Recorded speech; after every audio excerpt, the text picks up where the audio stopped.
A heavy metal door clicks shut. Then absolute ringing silence. Silence.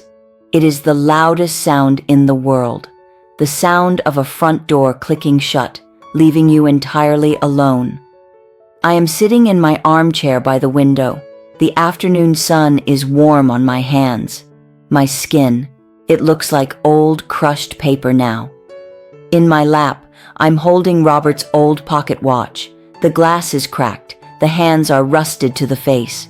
They haven't moved since 1955. I am 103 years old. I need to tell you this before my time runs out. Please, do not scroll away. You look at me and think I have lived a long time. I haven't. A century. It feels like a single afternoon. It passes in a blink. I see how you live. Rushing, distracted. You are suffering from a fatal illusion. You think you have forever. You don't. I was not a wicked woman. I was just asleep. Like so many of you right now, I was physically present, but my mind was always somewhere else. I was a professional sleepwalker.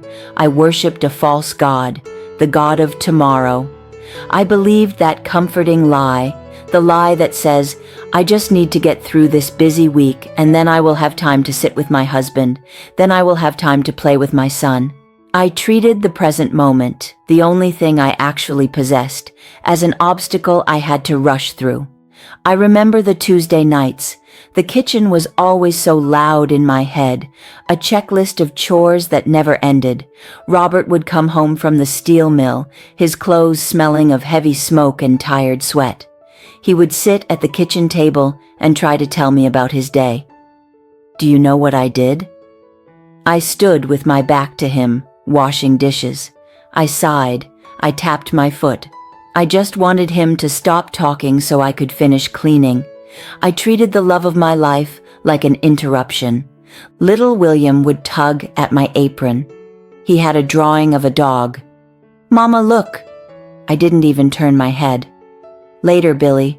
Put it on the counter. Mama is busy. Busy. What a foolish word. I was obsessed with a clean floor. I was obsessed with the schedule. I was terrified of falling behind. I was right there in the room with them, but I wasn't there. I was miles away in my own head, guarding my little kingdom of chores and routines. I was keeping a perfect house, and I was throwing away my life. I thought I was being responsible. I didn't realize indifference is a form of violence. When you do not give someone your full attention, you are telling them they do not matter.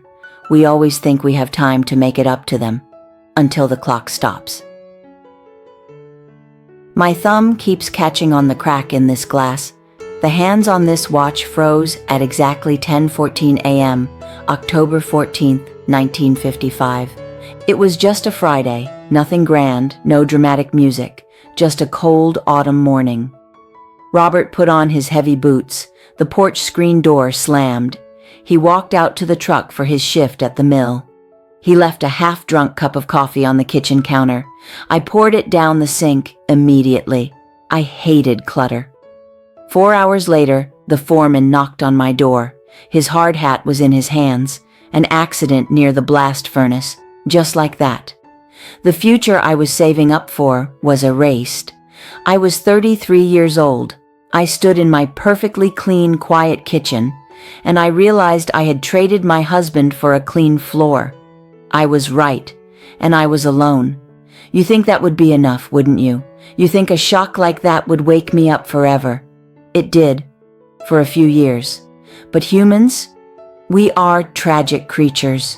We are programmed to forget.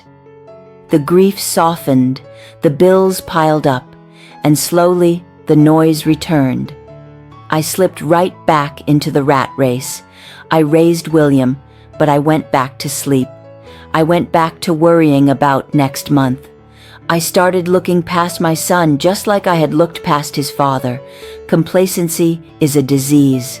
It took 40 years for the second alarm clock to ring.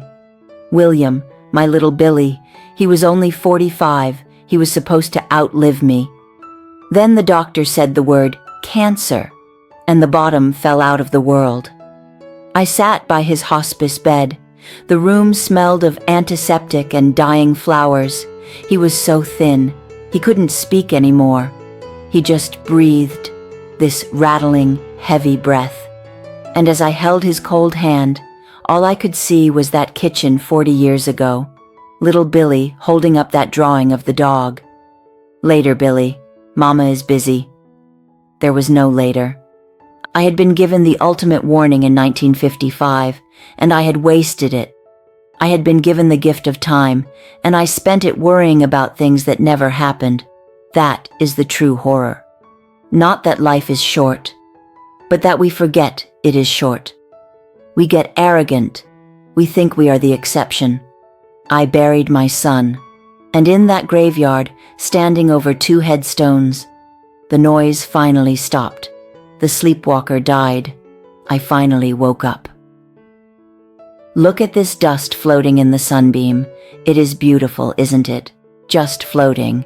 It is in no rush at all. It just exists. After William passed, I made a promise to the silence in that graveyard. I was done sleepwalking.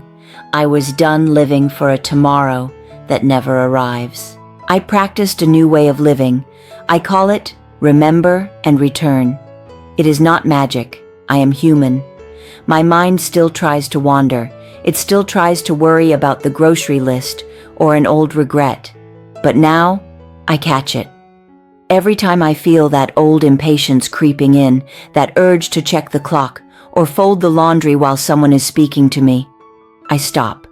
I take a breath, and I whisper to myself, return, return to this room, return to love.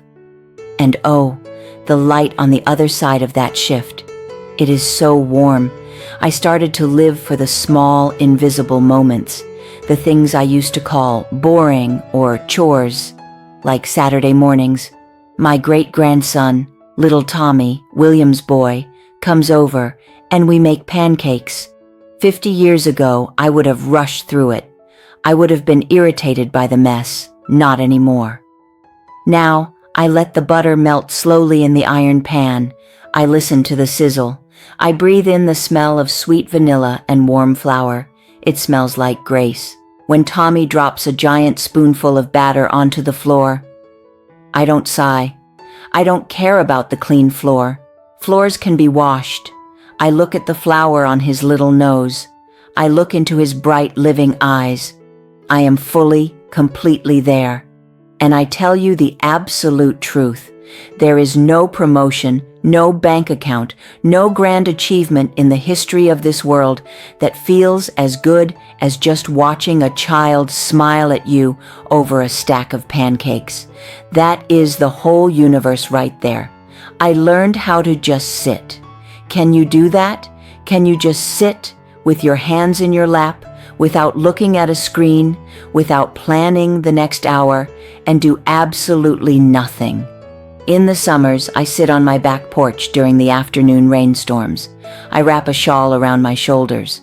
I don't read. I don't talk. I just listen to the heavy water hitting the green leaves. I feel the cool, wet air on my old face. It is absolute freedom. I have nothing to do, nowhere to be. I am just a part of the rain. When my daughter-in-law talks to me now, I don't think about what I am going to say next. I don't judge her words. I just look at the fine lines around her eyes and feel so incredibly grateful that another human being is sharing her voice with me.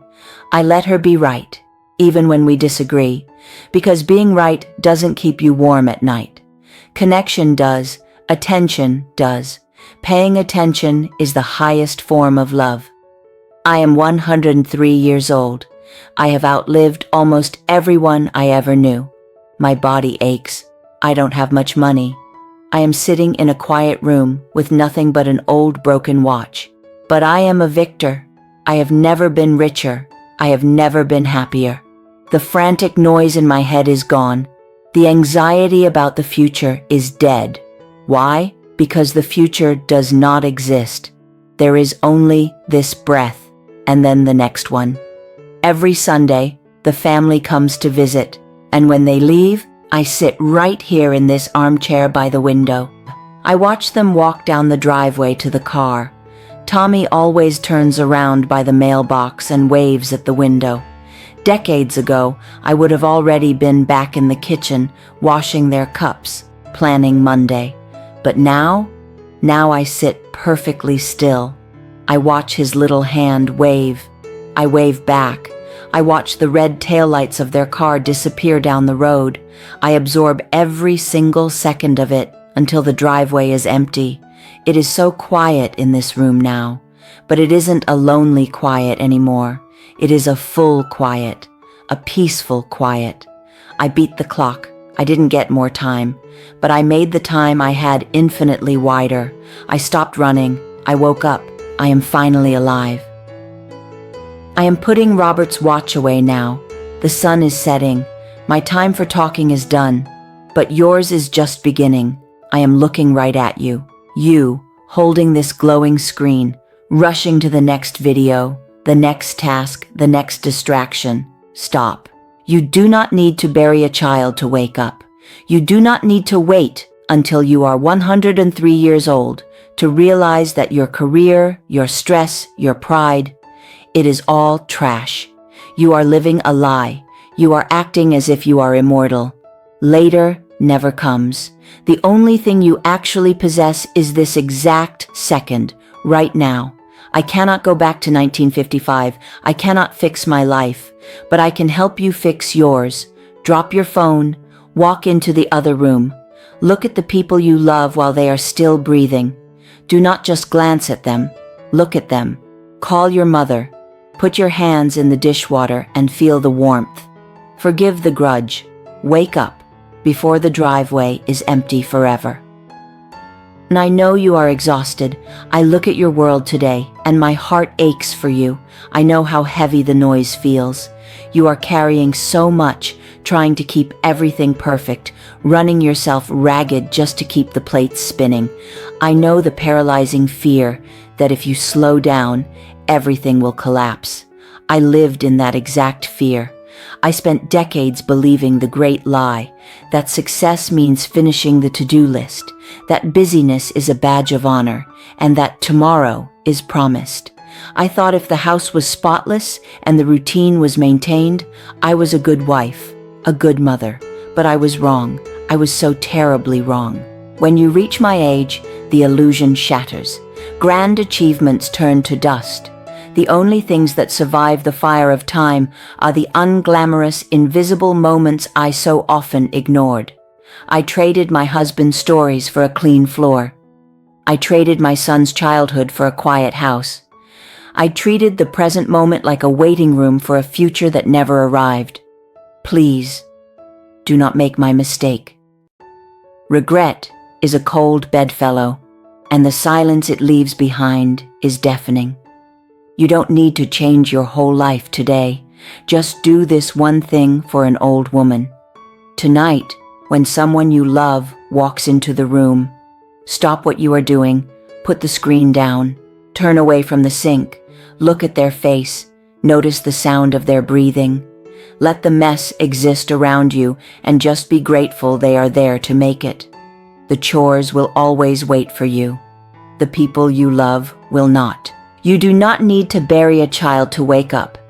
You do not need to wait until you are 103 years old to realize that your career, your stress, your pride, it is all trash. You are living a lie. You are acting as if you are immortal. Later never comes. The only thing you actually possess is this exact second.